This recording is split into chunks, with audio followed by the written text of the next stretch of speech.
Pathmonk is the intelligent tool for website lead generation. With increasing online competition, over 98% of website visitors don't convert. The ability to successfully show your value proposition and support visitors in their buying journey separates you from the competition online. Pathmonk qualifies and converts leads on your website by figuring out where they are in the buying journey and influencing them in key decision moments with relevant micro experiences like case studies, intro videos, and much more. Stay relevant to your visitors and increase conversions by 50%. Add Pathmonk to your website in seconds, let the AI do all the work, and get access to 50% more qualified leads while you keep doing marketing and sales as usual.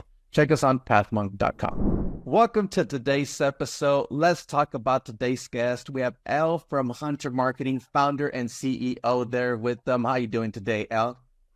I'm great, Ernesto. Thanks for having me. It's great to have you on. I mean, we're talking a little bit before the episode here, a little bit about yourself and the company, and definitely wanted the listeners who are tuning in to get a little bit more of it. So let's kick it off with that. In your own words, tell us everything about Hunter Marketing. Oh my gosh, everything about Hunter Marketing. I will tell you to kick off that Hunter is, I guess we're kind of moving at a startup. We're going to be 5 this coming year in 2024 in September. And our tagline is extraordinary work delivered with joy. And we live by that. We drink that. We feel that. We're too young to not do extraordinary work. And the joy part comes from the initial kind of inspiration to start Hunter, which was my daughter. Her name is Madison Rose, and it took us 15 years to get to become parents. And I had been a professional all the time. I'm not going to tell you how old I am. I had a birthday February 1st, and let's just say I'm a more geriatric parent. But when I was pregnant with her, hormones or whatever, I finally had the courage of like, if I'm not going to be with her and be doing something that I love, then what's this all for? And I started Hunter to do work that would inspire me, which would then make me a better parent, a better mom, but also make her proud. And so it shouldn't come as a surprise that a lot of the work that Hunter does is in public service. It is my goal to be able to take the skills and talents that I have and have built a team that think similarly, who want to make an impact. Positive impact. We are obviously for profit, but not money motivated. It's not how we pick and choose who we work with. And so coming to a tagline of the joy piece is that we love who we work with. We love the work that we're doing because we're genuinely, whether it's helping someone get to work using public transit, we are helping people not get parking tickets in the city that we love, or celebrating a wonderful report card with a slice of hot, cheesy pizza. All of those things bring us joy. That's awesome to hear. And so that way, our listeners who are listening right now, Elle, and get a better understanding of your company, then what are some problems then that you solve for clients? Oh my gosh. Well, so Hunter was started right before the pandemic, and I wouldn't change a thing if I could go back in time, but navigating the pandemic was probably one of the biggest things that me and my team really had to dig in to figure out. How do we create compelling stories where a definition of safety has changed? The way that people think about being safe is different, and it continues to evolve. How do we, especially, and I can talk a little bit more about the Madison Rose initiative, but how do I make sure that in a city that I love, that small businesses are still getting traffic and are keeping their doors open, restaurants are keeping their doors open, and that overall our economic development continues to move forward. And so for us at Hunter, we really thought about, I'm a storyteller. We could talk on this podcast for hours. Like, we really thought about what are the stories that excite people, that connect people, that make them feel seen. And so I think some of the biggest challenges, Hunter started out, we were a storytelling firm, we're a full service agency. And over time, I've built this agency. I'm also wickedly competitive. And so although we play nice in the sandbox with anybody, all agencies, all businesses, I really found that it was a better for Hunter to be a full service stop. So whether you need strategy, you need content creation strategy, you need design, you need a website, you need photography, you need videography, you need experiential marketing. I want it to be that place. And we definitely have a good portfolio of subcontractors that we work with who, if we can't do it in-house, and we'll find them. But to be that one-stop shop for my clients, to have a diverse business partner who is thinking thoughtfully about how to raise the bar in communications to drive whatever their key marketing challenges are, to help them hit those goals. I kind of lost track of the question, but is, our goal is really, the challenges that I've seen have just been, how do you pivot, even businesses that have been in business for 50 years, 100 years, how do you pivot to adjust and accommodate the change in landscape that we're living in?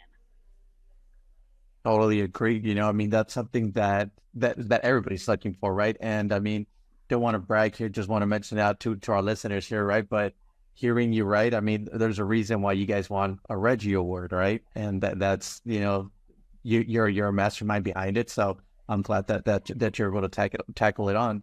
And what do want to ask, right? Because I mean, being a marketing agency, there's so many ways you could go in clients, but is there a vertical segment? Is there an ideal ICP then for Hunter marketing? I honestly don't know what an ICP means. An ideal client, right? So someone. Client. Thank you. It's the end of the day. I think, so let me tell you a quick story and chop this up however you want. But our first big account was with Cardinal Health. And Cardinal Health is a Fortune 10 company. They are the essential wings to healthcare. They're the ones that do masks and gloves and all the things, right? But they're not actually doctors. And they hired Hunter to help them think about creating stories to help this Fortune 10 company with 50,000 employees. They hired me to help them come up with stories to help their employees understand why they put so much effort into building and researching their internal values. And so I got to be a part of this Fortune 10 company right out of the gate, super duper pregnant, figure out ways to tell people in a lot of different countries what it means to be inclusive is one of them, or what it means to be innovative. And it would have been a disservice to Hunter if I hadn't taken all those learnings in the way that a big Fortune 10 company prioritizes their employees and what they mean, so that whether you're a warehouse worker or you are a person trying to figure out cures for cancer, a salesperson in a pharmacy, I took that back, and I'm getting to your point of like, what's my ideal client look like? And so I put a lot of work right out of the gate in building Hunter's foundation and coming up with our own core values. And I use those core values literally every day in every hard decision and in every great decision. And it's the best thing about owning your own business is being able to be picky about who you work with, because I don't work with people that don't align with our values. And those values are being dynamic and bright and compassionate and accountable, having integrity and inclusivity, but also having fun. So my ideal client wants to make today and tomorrow better than it was the day before. We are making a positive impact in our community, and not just in Columbus, Ohio, but everywhere in the public transit space. We do a lot of work with public transit, showing all the benefits, not just to your wallet, not just to the environment, not just for the ease of use, but really genuinely the bigger picture of all the benefits of public service and all the different ways that it impacts you, even if you don't use it. So the simple answer to your question is clients that align with our core values, and I'm not your average Jane. And so, working with Hunter is an extraordinary experience. Awesome there. And so then how would somebody usually find out about you guys? Is there a top client acquisition channel for Hunter? Yeah, so we also are a media buying powerhouse. I have one of the best media buying teams in the city, if not in a bigger landscape. I won't get too braggadocious because we're still only 4. But we, so I think from a brand perspective, it would be also a little bit of a disservice if I didn't really pay attention to Hunter's brand. And so if you check out Hunter Marketing, I'd love to hear your thoughts. I'd love to hear feedback. We always want to do better. But I do pay attention to my brand and making sure that the content that I'm putting out about Hunter really demonstrates what you can expect with working with Hunter, in addition to the content that I'm putting out about what we're doing here internally. My media buyer, we're not spending a ton of money, and I don't want to get, again, too braggadocious, but the work that we're doing in the ways in which we're pushing boundaries and really challenging ourselves to have different relationships with our clients, whether that's a resident, a community member, a pizza buyer, whatever that looks like. We have yet to really do any business development because we are really living our mission, which is extraordinary work delivered with joy, meaning that people love the work we're doing. We're winning them awards, which is not our intention, just as a result of, this work. But it's also fun to work with us, and we follow through with what we say we're going to do, which is that accountability piece. But we are, I believe in search, so we're obviously out there just kind of hunting We're creating a name for ourselves, I think, in public service and some QSR stuff. So don't really have a main hunting channel yet, other than that we are alive. We promote and boost our own content on social media. We're making sure that our website's optimizing correctly. We have a little bit of a search campaign running out there. And we're also trying to get out and talk about what we do because we love it. So talking with people like you and getting out to some special conferences and events and making sure that, you know, I'm hoping as a female CEO marketing person, which is like 1% of all agencies are owned by women, that I'm helping change the game and raise the bar for marketing professionals everywhere. Definitely, that's awesome to hear. And so that way, our listeners could find you guys. You can check them out at huntermarketing.us. What role does the website play for you, Elle, in as far as client acquisition? I think that the website is probably our home base. I think a lot of people probably check us out on social media because I think a lot of people are finding out about us because of the work that we do for other clients on social media. But a great majority, in fact, it's insane to me. I actually just asked a partner of mine that works at Hunter to just look at our analytics lately because for the amount of money we're spending, like we are getting our return. Our website's home base. And so making sure that that customer journey on the website's easy, that they get a good taste of all the different services that they do, that they see our personalities. If you go to our homepage, you see not just kind of our professional headshot, but also a little bit about our personalities as that clicks through, as well as my story. My daughter is a big part of, she's my muse, right? And so understanding that balance of life and work is really important to me. And it's really important to my team of hunters. All right. Awesome to hear. And is there a tool or tip method that you would recommend to our listeners as far as some lead generation from the website? A tool or tip for lead generation to the website? Well, number one, I would make sure that you pay attention to your website and make sure that you're updating content on it regularly and optimizing it to work to your benefit. And if you're creating content, making sure that you're creating content that's relevant to who you're trying to attract. I don't think that I have any clients that we don't buy search for. And I think that digital media, and you could probably speak better to this, Ernesto, than me, but I think that, you know, if you really put a game plan together and a strategy together for how you hunt for new business and making sure that customer experience or that future customer experience is easy and that they get to have a good snapshot of you and that you could tell a compelling story, I think that's really all you need.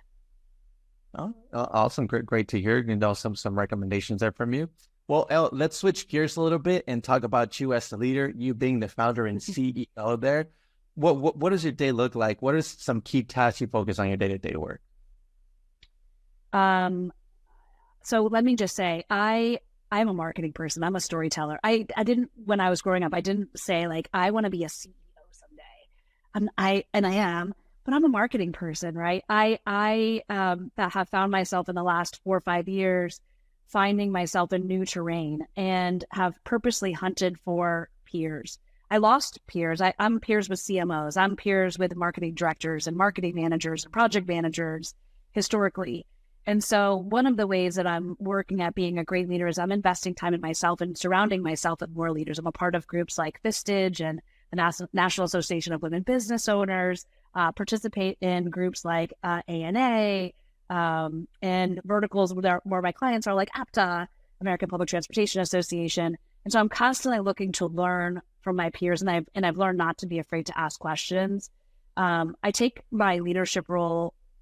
It's a wickedly important role for me to be able to say what I want and not say what I want, do what I'm saying, right? Like to set a good example for this team. And so as I'm talking about extraordinary work delivered with joy, really owning those values and demonstrating to them that the reasons that I started Hunter are non-negotiable. They just aren't. And so I'm involved a lot. In fact, when I interview with potential new clients, they always say, well, how much of a part of this are you going to be? And I tell them right away, I'm a terrible project manager.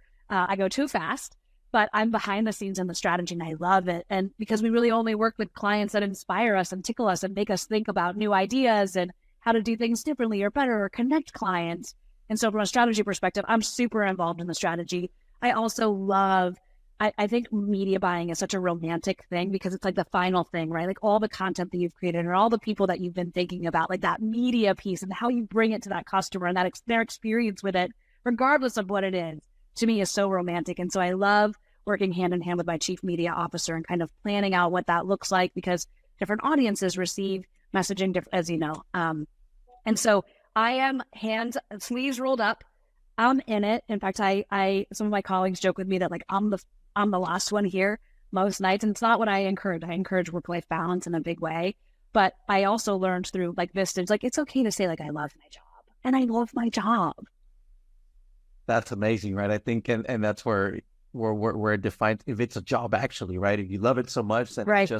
it's a normal thing for you, right? Yeah. It's kind of like, I gotta go to a job, right? If you love it, it's just part of me. So I'm glad that you started this 5 years ago, and you have a lot of experience. It's great to have someone like you. But let's switch then to our next section, Elle, which is our rapid fire question rounds. Are you ready for that? I'll do my best. All right, awesome. First up, what is the last book that you read? I just had the opportunity to finish reading Quantum Marketing, which was written by, I'm going to totally slaughter his name, but his first name is Raja, and he's the CMO from Coca-Cola. And I had the opportunity to hear him speak at an A&A event. I think it's Marketing Masters this past fall. And I thought I know a little bit about a lot of stuff, but he is an incredibly inspiring marketer. And I've never taken such feverish notes in a book before, and then kind of rewrote some of those notes to then bring back and share with my team. And so I definitely, I would encourage taking the time. It's a very easy read, Quantum Marketing by Raja Manar. Oh, perfect. Good read there for our listeners and myself as well, right? In the marketing world, the more the merrier. So thanks for that read there, Elle. Next is... I always think too, if I can interrupt, I always think it's really great when people that have had great success, especially with the big blue chip brands, because they have so many experiences with different agencies and different cultures and different countries. Like if they write a book, you're going to get filled up. Yeah, definitely. I would agree with that, especially, right, like you mentioned, we worked with so many in and outs and see which is, all right, this one's working, this one isn't working, and they pick them up and drop them. So definitely some good insights there from them. But next is, what is one single thing that Hunter Marketing is focused on at the moment the most? So from a personal perspective for Hunter, we in 4 years have had exponential growth. And so I am really working hard to make sure that the company that I started, that essence of that continues to be present as we grow, moving from 3 employees to 27 employees, moving from $1 million to over $7 million, making sure that this agency remains consistent. And as we grow, that we are delivering extraordinary work that is delivered with joy. But I'm out for world domination. And so I have a big growth plan ahead of me in the ways in which I want to take over the world to do this joyful work. And so as much as we haven't done a ton of new business development, we're gearing up to grow. I have aspirations to open Hunter on the East Coast, Hunter Boston, Hunter East, whatever we want to call her. But we'll follow wherever the business is with the verticals that align with our values. That's really awesome. Great to hear that. Now, I love asking this question, and especially with someone with some experience like yourself. But if there would be no boundaries in technology, what would be that one thing that you want to have fixed for your role as a marketer today? Oh my gosh. If there were no rules around technology, what would I want to have fixed today? I don't even know where to start. Okay, you definitely got me with that fire. This is probably not the answer that you're looking for, but like right now I'm in like a deep learning of AI and like really understanding like how is this technology, like if I could like I actually do have a magic 8 ball somewhere, but if I had a magic 8 ball, like I don't want Hunter to get behind, because like we're designers and creatives, especially my content team with writing, right? And so I'm trying really hard to stay like as ahead as I can in understanding these technologies and introducing them to my team, because I know at some point I don't want it to be an antagonist to our business, right? I want when a client comes to us for us to be able to demonstrate how we use AI to be even better, whether that's around our media buying and the content that's giving to us, to be a copy editor for what we're doing. And so if I could say, it would be, and everything changes, you are in media. It changes constantly. And it's all incredible stuff. Like we have had some of the best results with our media buying, with recruitment, because the ways in which we can target people is just so much better and thoughtful and affordable. But a little bit of me wishes it would slow down so I could master it and then get to like the next class, because it just does go, as soon as you master it, there's something totally new. which is why I'm grateful for I have a very young team that keeps their fingers on the pulse of everything that's moving, all the trends that are happening. But it's just going so fast. Like I was in Apple on Sunday because I cracked my iPhone and their new VR glasses came out and they were doing all these demonstrations. And I was like, another thing. And I'm totally showing my Xenial age here. But I don't know if that answers your question, but if I could, it just would be, I want to keep going forward because it's incredible. It's helping us be the best marketing team we've ever been and deliver results that are extraordinary. But we're constantly like drinking out of a fire hose. Okay, awesome, great, love that, right? The not to fall behind, right? Because you mentioned the AI was big last year. And I think everybody wanted to dip in, but just, curiosity, everybody was like, all right, what can we do? I think this year we're going to see it grow. So definitely got to keep your finger on it. Right. And use it, right? Like, don't be afraid. I can't be afraid of it. I can't be afraid that it's going to cannibalize jobs because it's not. Like, it doesn't have the heart, right? We're hunters. We want that direct result, but we also have heart, and we need to be able to tell that there's a human element that's not there with it. But if we can master it and use it, we're only setting ourselves up. And we're testing it, we're trying it, we're practicing things.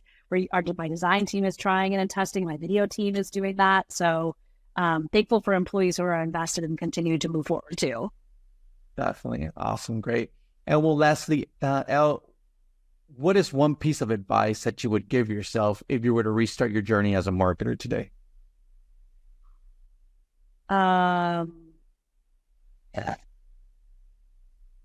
I would say, don't worry. Just believe in yourself. Like, you got this.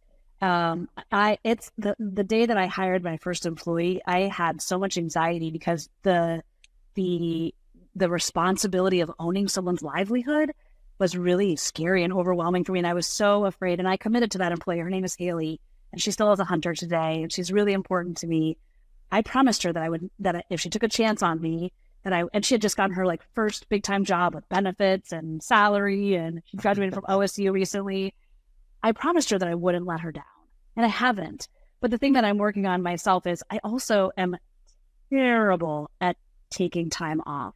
And so if I could talk to myself to plant a seed of like the value of I make my team do it, but of recharging, right? And allowing myself to be inspired and relax and enjoy all this hard work. That's what I would encourage myself now to do, but also back then. And because enjoy it. Everything is going so fast. And it's really ironic because my daughter just turned 4 and Hunter and her are so intertwined in like their age. And so thinking about the development of a little child is so similar to the development of Hunter. We were infants and now we're toddlers and we're moving on. Is just enjoy the successes, right? I got to hear Peyton Manning speak at a Papa John's conference a while ago. And I used to work with Papa John's a long time ago. And I was skeptical to listen to him because I'm an ice hockey person. I played ice hockey. I was skeptical because I didn't know a lot about him, but he was a franchisee and involved in the business. And he gave this speech, and I'll never forget it because he, at the time, was, I don't know about his career enough to give you any more insight other than like he shared this story about like, really kind of keeping this like neutral place and knowing that place really well and being really happy there because sometimes things are awesome. And when they're awesome, you don't really want to make that the new normal. You want to get back to that home base. And when things are really hard, you don't want to make that your new normal either. You got to get back to kind of that balance. And I have always remembered that. I have always thought to myself, like, yes, we want to celebrate, and we celebrate well at Hunter. In fact, to the outsider, it might look like we're more like a sorority sometimes because we enjoy our success.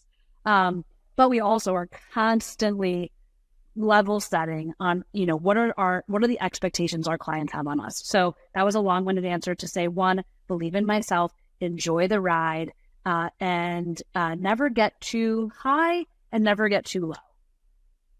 Definitely. Well, great advice from you there. So glad that, you're like you mentioned, Haley, a success story there with you. And I'm sure all your team feels the same way. So thanks for that advice and for our listeners as well. But Elle, coming up to an end here, I do want to give you a big thanks for being on today's show, but I do also want to give you the last word. So if someone forgets everything about the interview today, what is that one thing they should remember about Hunter Marketing? That we do extraordinary work delivered with joy. Awesome. Guys, you guys heard it there for our listeners. Check them out at huntermarketing.us. Extraordinary work delivered with joy. Thank you so much, Elle. To our listeners, thank you so much. Thank you, Seth. Thank you, Ernesto. Thank you. Thank you. And we're looking forward to our next episode at Pathmonk Presents.